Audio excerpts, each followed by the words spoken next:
আরে ও দিদি, ব্যাগ নিয়ে অত হন্নি হয়ে কোথায় চললেন? বাড়িতে গেস্ট আসছে, বুঝি কোথাও যাওয়া দরকার নেই, এখানে রেসিপি শিখাই দিচ্ছি, দেখে নেন। প্রথমেই 4টে পেঁয়াজকে ভালো মতো মিডিয়াম ফ্রাই করে মিক্সিং জারে দিয়ে তাতে পরিমাণ মতো কাঁচা লঙ্কা আর কয়েকটা কাজু বাদাম দিয়ে পেস্ট বানিয়ে নিন।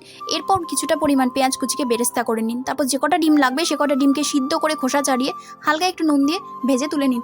একই কড়াইতে দিয়ে দিন গোটা গরম মশলা, একটা শুকনো লঙ্কা, একটা তেজপাতা, সম্পূর্ণ বাটা মশলা, তাতে হালকা একটু মশলা ধোয়া জল আর 2 চামচ পোস্ত বাটা। সবটাকে ভালো মতো মিশিয়ে তাতে দিয়ে দিন পরিমাণ মতো নুন, ধনে গুঁড়ো, জিরে গুঁড়ো আর হলুদ। তারপর সমস্ত মশলাটাকে আবারও ভালো মতো মিশিয়ে একদম সুন্দর করে টান করে নিন। তারপর তাতে দিয়ে দিন ছোটো মিক্সিং জারের 1 মিক্সিং জার জল। চলুন একটা কমেন্ট পড়া যাক। একজন দিদি বলেছেন পারো অফিসিয়াল শর্টস নামে যে খুব সুন্দর হয়েছে বন্ধু, থ্যাংক ইউ বন্ধু। তারপর ডিমগুলোকে দিয়ে শেষে একটু পেঁয়াজের বেরেস্তা দিয়ে আর শেষে দিয়ে দিচ্ছি আমার সেই স্পেশাল মশলা। আচ্ছা, শেষমেশ আলটিমেটলি বিষয়টা কি দাঁড়ালো দিদি? যে গেস্ট খোস, আপনার টেনশনও একদম হুশ।